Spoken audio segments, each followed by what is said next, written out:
Well, many people are familiar with the varieties of the cannabis sativa plant, commonly called marijuana. Our next guest works closely with marijuana's cousin, different here, hemp. Kenneth Barker is the CEO of Naturally Advanced Technologies. It's a company that has created an organic process for turning hemp into a fiber. Ken, so welcome. Thanks for joining us. And you've just inked a deal with Hanes. Talk to us about that deal, exactly what's involved and how much of Hanes products is going to be hemp going forward.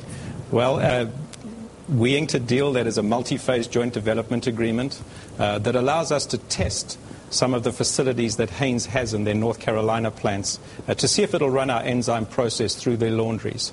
And the reason for that is to see if we can speed up the go-to-market process after a long period of almost 18 months of us talking to Hanes and evaluating the fiber and its benefits as it relates to their industry.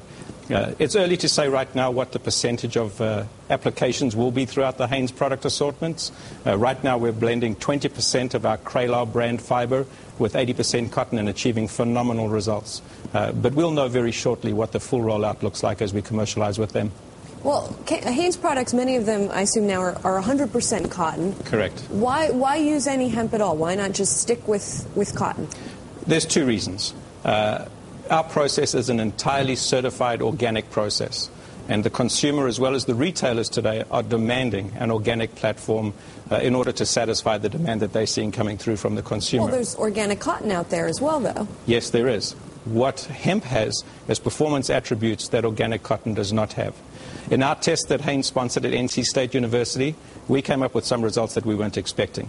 In an 80-20 blend of cotton and Kralar, we reduced shrinkage by 50%, and we reduced dye stuff uptake by 20%. Those are huge cost benefits for a company the size of Hanes that consumes as much cotton as they do. Are there any other benefits? Yes, tensile strength was a natural, and we knew that would be the case because of just hemp's structure and the length of the fiber.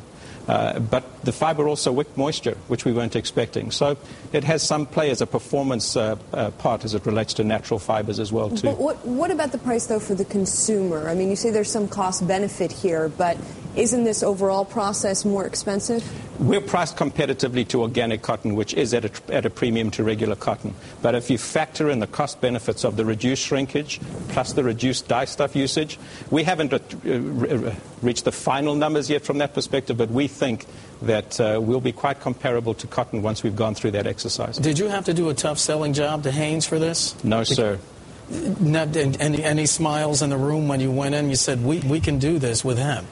Well, there were some barriers that we had to overcome and some obstacles that we needed to tick off with regards to making sure that we could access mainstream production. Such as? We needed to be able to blend seamlessly into existing cotton spinning equipment. The hemp industry currently today, as you know, feels like a burlap sack and is a small niche industry that predominantly comes out of China. And we should mention you brought in a couple of socks, and it's kind of hard to tell. These are the results of the spinning trials that we ran at NC State University. One of these has hemp and Kralar in it, and the other one has pure cotton in it, and Kralar and cotton in it.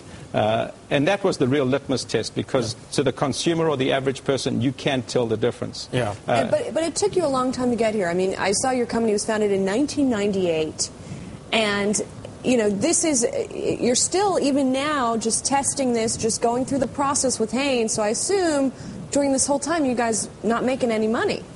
We've had an apparel business. The company's original inception was as an organic apparel company well before it was fashionable to do so.